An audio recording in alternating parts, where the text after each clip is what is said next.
24 jam hari ini. Ratusan buruh yang tergabung dalam berbagai serikat buruh melakukan aksi di depan gedung Dewan Perwakilan Rakyat Daerah Lahat Jumat 14 Agustus 2020. Kedatangan para buruh ini untuk menolak rancangan Undang-Undang Cipta Kerja. Beginilah suasana di halaman depan kantor DPRD Kabupaten Lahat. Ratusan pekerja yang tergabung dalam berbagai serikat buruh mendatangi kantor Wakil Rakyat di Kabupaten Lahat dengan menumpang sejumlah kendaraan dan menulis tuntutan di kertas karton. Para buruh ini menyuarakan aspirasinya untuk menolak RUU Cipta Kerja. Ketua Gabungan Serikat Buruh Indonesia Kabupaten Lahat, Fauzi Anwar mengatakan, seluruh pekerja di Kabupaten Lahat sepakat untuk menolak RUU Cipta Kerja karena dinilai sangat merugikan buruh.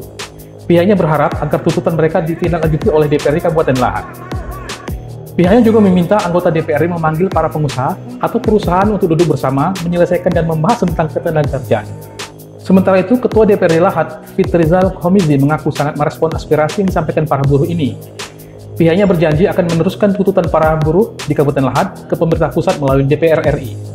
Bahkan dalam waktu dekat, pihaknya akan duduk satu meja dengan Pemda Lahat guna membahas pembentukan Dewan Pengupahan maupun pemanggilan perusahaan yang beroperasi di Kabupaten Lahat. Reporter dan juru kamera Bernard, palpress.com. Anggota Dewan Perwakilan Rakyat Daerah Kota Pagar Alam melaksanakan kegiatan nonton bareng pidato kenegaraan Presiden Republik Indonesia. Nobar ala Wakil Rakyat ini dikemas dalam sidang paripurna istimewa dalam rangka memperingati Hari Ulang Tahun Republik Indonesia ke-75. Ada yang berbeda dalam sidang paripurna istimewa di Kota Pagar Alam kali ini. Para pimpinan DPRD bersama Wakil Wali Kota Pagar Alam serta Forkompimda Lahat terlihat fokus pada layar yang ada di gedung sidang. Ya, para pejabat ini rupanya sedang menyimak pidato kenegaraan yang disampaikan oleh Presiden Joko Widodo dalam rangka memperingati Hari Ulang Tahun Republik Indonesia ke-75. Sidang paripurna ini dibuka langsung oleh Ketua DPRD Kota Pagar Alam, Jenny Sandia. Dari hasil pantauan, meskipun undangan yang hadir tidak begitu memadai ruangan yang ada karena situasi pandemi COVID-19 ini, nobar pidato kenegaraan di gedung paripurna istimewa DPRD Kota Pagar Alam ini berlangsung hikmat. Wakil Wali Kota Pagar Alam, Muhammad Fadli, mengatakan, dalam suasana COVID-19 ini, semua harus memaklumi karena pada kesempatan kali ini memang agak berbeda. Pihaknya selalu memberikan pengertian kepada masyarakat agar selalu menjaga jarak aman. Reporter dan juru kamera Eko Hayudi, palpress.com. Pemirsa, dalam upaya mengajak masyarakat membayar pajak kendaraan selama masa pemutihan, Unit Pelaksana Teknis Dinas Samsat Kabupaten Penukalabab Lematang Ilir menggelar razia di Simpang 5, Kecamatan Talang Ubi. Hasilnya ada 13 kendaraan yang belum melunasi pajak terjaring razia. Dalam upaya mengajak masyarakat yang menunggak pajak kendaraan, Unit Pelaksana Teknis Dinas Samsat Kabupaten Pali menggelar razia di Simpang 5, Kecamatan Talang Ubi. Hasilnya, ada 13 kendaraan yang belum melunasi pajak terjaring razia, sehingga langsung diarahkan untuk membayar di mobil samsat keliling yang telah disediakan. Namun sayangnya, mobil samsat keliling belum bisa melayani pembayaran pajak karena terkendala teknis. Meskipun begitu, pemilik kendaraan yang terjaring razia lalu didata dan membuat surat pernyataan agar segera melunasi tunggakan pajaknya. Kepala UPTD Samsat Pali, Tubagus, mengatakan, razia yang dilakukan pihaknya itu ditujukan supaya wajib pajak mentaati peraturan yang tertera di aturan pajak kendaraan. Mereka tidak lanjut ya, Pak? Kita data, kita lakukan catatan bahwa kita berikan arahan kepada masyarakat bahwa pajak yang sudah jatuh tempo mereka harus segera melakukan pembayaran. Tubagus mengaku saat wajib pajak diarahkan membayar pajak, namun mobil samsat keliling mengalami kendala teknis. Reporter dan juru kamera Berisandi, palpress.com. Rumah Zakat Action membuka pos segar untuk para penyintas kebakaran di Jalan Ki Gedeing Suro, Lorong Seragam 1, Kelurahan 32 Ilir, Kecamatan Ilir Barat 2, Tangga Buntung, Palembang. Pos segar ini hadir untuk kebahagiaan para korban kebakaran dengan menyediakan buah segar, gorengan, susu, mie instan, serta kopi dan teh hangat. Rumah Zakat Action membuka pos segar untuk para penyintas kebakaran di Jalan Ki Gedeing Suro, Lorong Seragam 1, Kelurahan 32 Ilir, Kecamatan Ilir Barat 2, Tangga Buntung, Palembang. Pos segar ini hadir untuk kebahagiaan para korban kebakaran dengan menyediakan buah segar, gorengan, susu, mie instan, serta kopi dan teh hangat. Menurut Ayas, relawan Rumah Zakat Action, pos segar yang dibuka di salah satu rumah warga di lokasi kebakaran tersebut rencananya akan digelar selama beberapa hari ke depan. Sebelumnya, menurut Ayas, relawan Rumah Zakat Action telah melakukan asesmen dan bantuan dengan menerjunkan 11 orang relawan.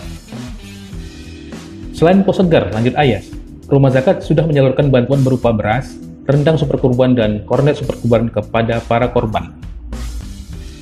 Ditambahkannya, kebutuhan yang mendesak bagi para korban saat ini adalah susu untuk balita, pampers bayi, pakaian dalam, peralatan masker dan perlengkapan sekolah, serta vitamin. Reporter dan juru kamera tim Rumah Zakat Action melaporkan untuk palpress.com. Berita terakhir Sumsel 24 jam hari ini. Banyak cara dilakukan dalam membantu umat muslim untuk menjalankan ibadah sholat Jumat. Seperti yang dilakukan Secret Clean, perusahaan ini melakukan sanitasi di Masjid Agung Palembang. Kegiatan sanitasi dilakukan sebelum dan sesudah pelaksanaan sholat Jumat. Tujuannya untuk mencegah penularan COVID-19. Karyawan PT Victoria Care Indonesia dengan produk Secret Clean terlihat sedang melakukan sterilisasi di kawasan Masjid Agung Sultan Mahmud Badarudin I Jayawikramo atau biasa disebut Masjid Agung Palembang. Kegiatan sterilisasi dengan cairan disinfektan ini dilakukan sebelum pelaksanaan sholat Jumat di Masjid Kebanggaan Masyarakat Sumatera Selatan. Usai sholat, karyawan PT Victoria Care Indonesia kembali menyemprotkan disinfektan seperti sebelum pelaksanaan sholat. Di sisi lain, karyawan tersebut juga menyemprotkan hand sanitizer ke tangan jemaah salat sebelum memasuki area Masjid Agung Palembang. Area Sales Promotion Supervisor Palembang, Ariska Wulandari mengatakan, kegiatan sanitasi Masjid Agung Palembang ini merupakan program CSR untuk mencegah penularan COVID-19. Kegiatan sanitasi ini baru pertama kali dilakukan. Rencananya, penyemprotan disinfektan dengan menggunakan produk Secret Clean ini akan dilanjutkan ke sejumlah masjid lainnya seperti Masjid Cengho dan Masjid di Komplek Polrestabes Palembang. Kami mengadakan penyemprotan di seluruh Masjid Agung dengan disinfektan Secret Clean.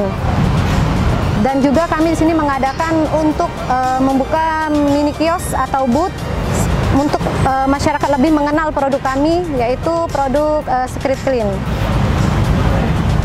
Kami juga akan mengadakan penyemprotan antiseptik hand sanitizer dari Secret Clean kepada para jemaah yang akan mengadakan sholat Jumat pada hari ini pada tanggal 14 Agustus 2020.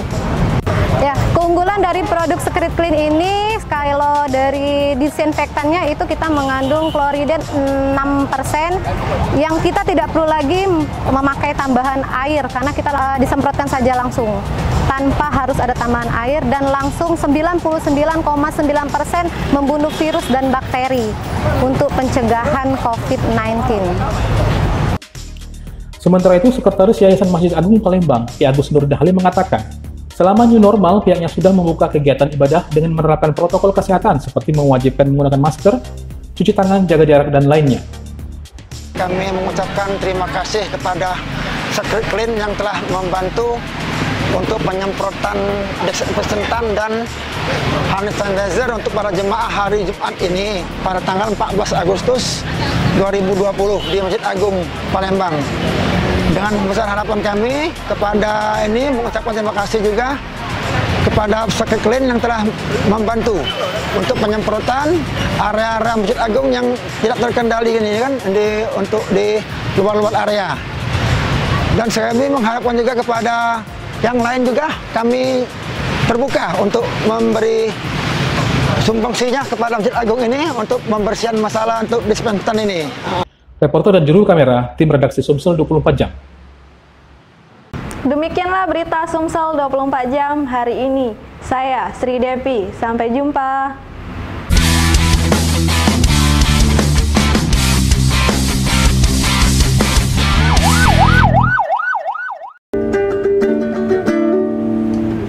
Assalamualaikum galo-galo. Apa kabar budak lorong? Aman? Lapang Kenalan dulu lo. Nama aku Agus. Tapi kawan-kawan galak manggil aku Akas. By the way, di Palpress Official YouTube channel kita bakal ada program baru namanya Budak Lorong. Nah, apa dia isinya? Kamu tonton dewek ge sampai habis. Jangan setengah-setengah nontonnya, maka ngerti tidak salah paham. Habis nonton jangan lupa, biasa cak channel lain, di like, tekan lonceng, kamu subscribe atau menpuji kita subrek. Nah, yang nak komen, payo diatui, itu lebih bagus.